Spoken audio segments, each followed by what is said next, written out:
Puppety Hands. Recent newlyweds Ralph and Sharon Burnett were on their honeymoon, and their evening was going perfectly.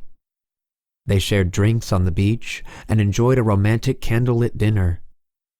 But then, while strolling through a twisting outdoor marketplace, they somehow became lost. It was dark, most of the shops were closed up, and there was no one around to ask for directions. "We'll find the way back to the main road, and then we'll be at the hotel in no time," said Ralph. They hurried through the streets, looking for anything that seemed familiar. When the couple turned a corner, they found themselves in an alleyway.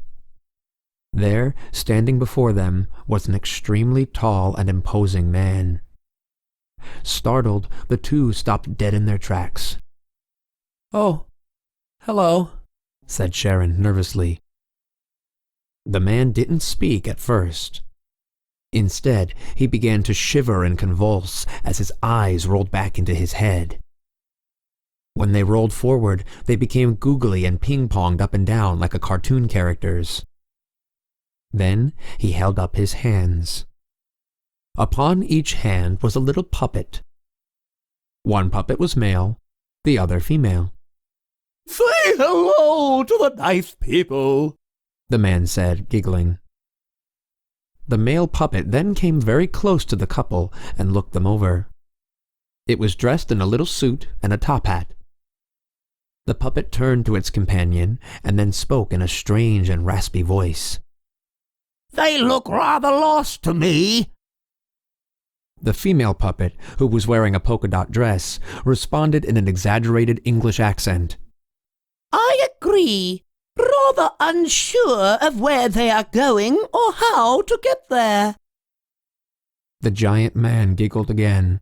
"That's Mr. Windsor and Mrs. Cake.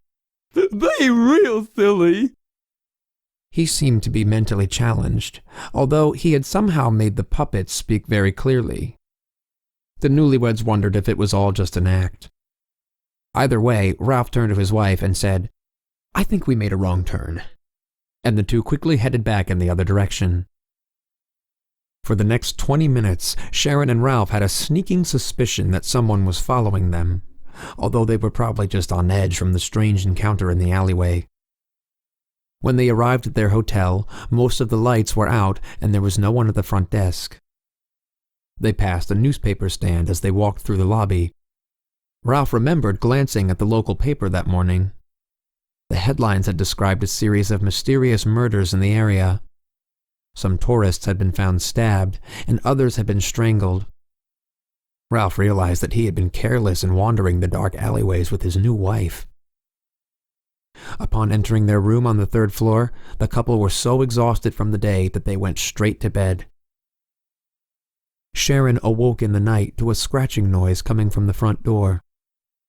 It lasted only a moment and then stopped. She drifted back to sleep. Sometime later, she awoke again, this time to the sound of a door squeaking open and then shutting. At first, she figured that Ralph must have gotten up to use the bathroom or get a drink of water, but then she saw him sleeping next to her in bed. Alarmed, she shook him awake. "Ralph! Ralph!" she whispered loudly. "There are some weird sounds coming from the front door." The man rubbed his eyes and grumbled. "Don't worry, I locked it. Just go back to sleep." But Sharon could not leave the matter alone. "Honey, will you please just go check?" After a few moments, Ralph rose reluctantly from the bed and went to the living room. He flipped on the light switch. There before him was the man with the puppets. Ralph froze where he stood.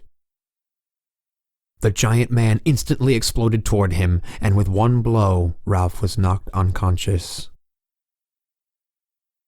When he finally came to, both he and his wife were on the floor of the kitchenette, their hands tied and mouths gagged. Sharon had tears in her eyes. Ralph had never felt so helpless. Then, just like they had in the alleyway, the puppet spoke. Look at them, my dear, exclaimed the male in a raspy voice. They seem to be in a bit of a bind. I agree. There's no way out now. The giant man spoke and giggled.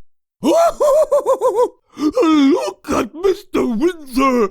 He's real silly. He danced around in joy, making the puppet hands open and close their little mouths.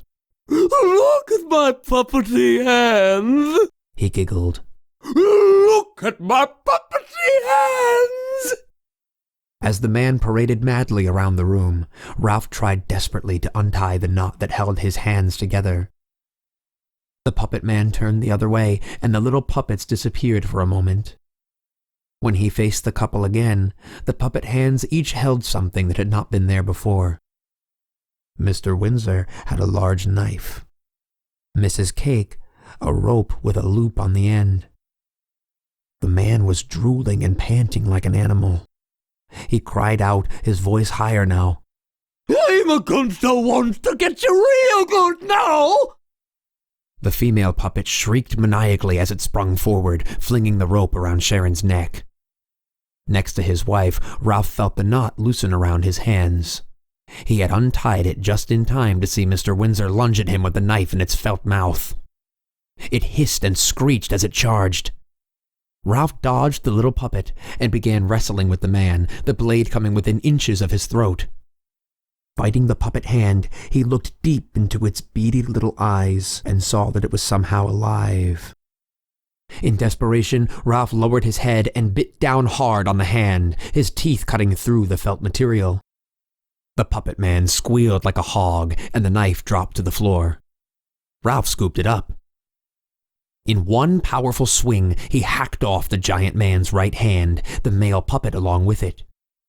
Then he swung again, completely severing the left. The female puppet fell to the ground with the hand still inside. The man screamed and spit and spun around in circles, blood gushing all over the place. At that moment, the door burst open, and several police officers came charging into the room.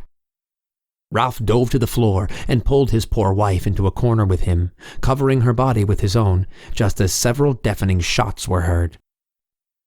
Then it went quiet, and the next sound was that of a large body slumping to the ground.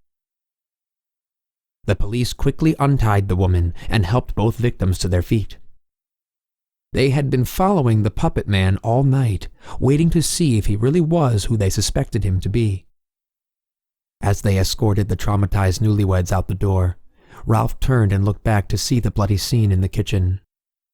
A giant man's lifeless body and 2 severed hands. The little puppets were nowhere to be found.